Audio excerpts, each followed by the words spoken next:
फरवरी 2002 के एक one day match में इंग्लैंड ने भारत को हरा दिया। अब हार जीत तो गेम में चलती रहती है, लेकिन इंग्लैंड के एंड्रयू फ्लिंटॉफ ने सारी हदें पार कर दी। उसने अपनी टी शर्ट उतारी और नंगे बदन पूरे वानखेड़े स्टेडियम का चक्कर लगाते हुए इंडिया टीम का मजाक उड़ाया। अब ऐसी हरकत की है तो बदला तो लेना बनता है। बदले का मौका आया 4 महीने बाद ही, जब लॉर्ड्स के मैदान पे इंडिया और इंग्लैंड का फाइनल मैच चल रहा था और उसे इंडिया ने ना सिर्फ जीता, ट्रॉफी अपने नाम की और उसी वक्त सौरव गांगुली ने इसका बदला भी लिया। उसने भी टी शर्ट उतारी और ईंट का जवाब पत्थर से दिया। आपको ये इंसिडेंट सुन के कैसा लगा, चैट सेक्शन में लिखना मत भूलिएगा।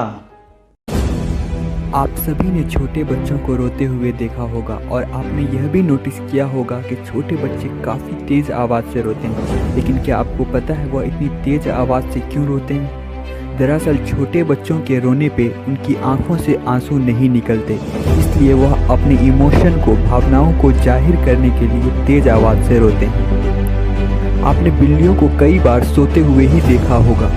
दरअसल बिल्लियाँ अपने लाइफ का 66% हिस्सा सोते हुए ही गुजारती है। मतलब कि अगर कोई बिल्ली का पूरा लाइफ 10 साल का है तो वह लगभग 7 साल सोते हुए ही गुजारता है।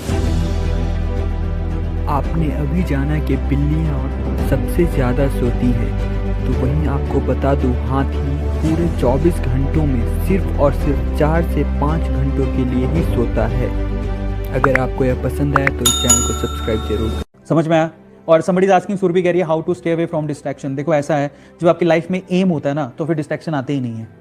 आपकी लाइफ में एम है क्या? नहीं है तो फिर डिस्ट्रैक्शन आएंगे। किसी ने अपने टारगेट ही बना रखे या उसको बस ये पता है दिन में क्या करना है, उसको ये नहीं पता जिंदगी में क्या करना है। अगर आपको ये नहीं पता जिंदगी में क्या करना है तो डिस्ट्रैक्शन आएंगे और आप डिस्ट्रैक्ट होते रहोगे। लेकिन जिसको जिंदगी में पता है कि यार जिंदगी बहुत छोटी है, मुझे पैसा कमाना है, मुझे मर्सिडीज खरीदनी है, मुझे BMW खरीदनी है, मुझे ऑडी खरीदनी है, मुझे टेस्ला खरीदनी है, मुझे बड़ा आदमी बनना है, मुझे करोड़ों रुपया कमाना है, मुझे पैसा कमाना है, मुझे माँ बाप के सपने पूरे करने हैं, मेरे सपने पूरे करने हैं, फ्लैट खरीदना है, घर खरीदना है, भाई उसके पास डिस्ट्रैक्शन के लिए टाइम ही नहीं है। हम तो ये सोचते हैं कि 24 घंटे में काश 30 घंटे होते हैं दिन में। मुझे तो कभी कभी ऐसा फील होता है कि मेरे पास तो समय ही कम है। आ रहा है समझ में? सो डिस्ट्रैक्शन का तो सवाल ही पैदा नहीं होता यार। आप कौन सी दुनिया में हो? डिस्ट्रैक्शन कुछ नहीं होता जब आपके पास एम होता है। तो उसका तरीका क्या है? जरा पूछो ना अपने आप से, आप क्या चाहते हो जिंदगी में। अगर आप अपने आप से पूछोगे तो कहां से आपको डिस्ट्रैक्शन आएगा?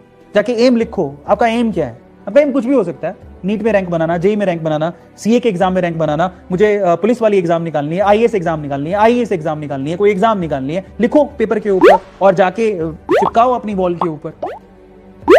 जब आपके एम दिखता रहेगा तो आपको डिस्ट्रैक्शन किधर से आएगी यार? आपके पास तो, मुझे तो ऐसा लगता है 24 घंटे भी कम है, क्योंकि जो मैं सोच के बैठा हूं वो पता नहीं। लिखो अपना जो आप करना चाहते हो, just write down chat section. Publicly बोल दो, मैं तो पब्लिकली बोल देता हूं मुझे ये काम करना है। आज मैं तुमसे क्या बोला हूं?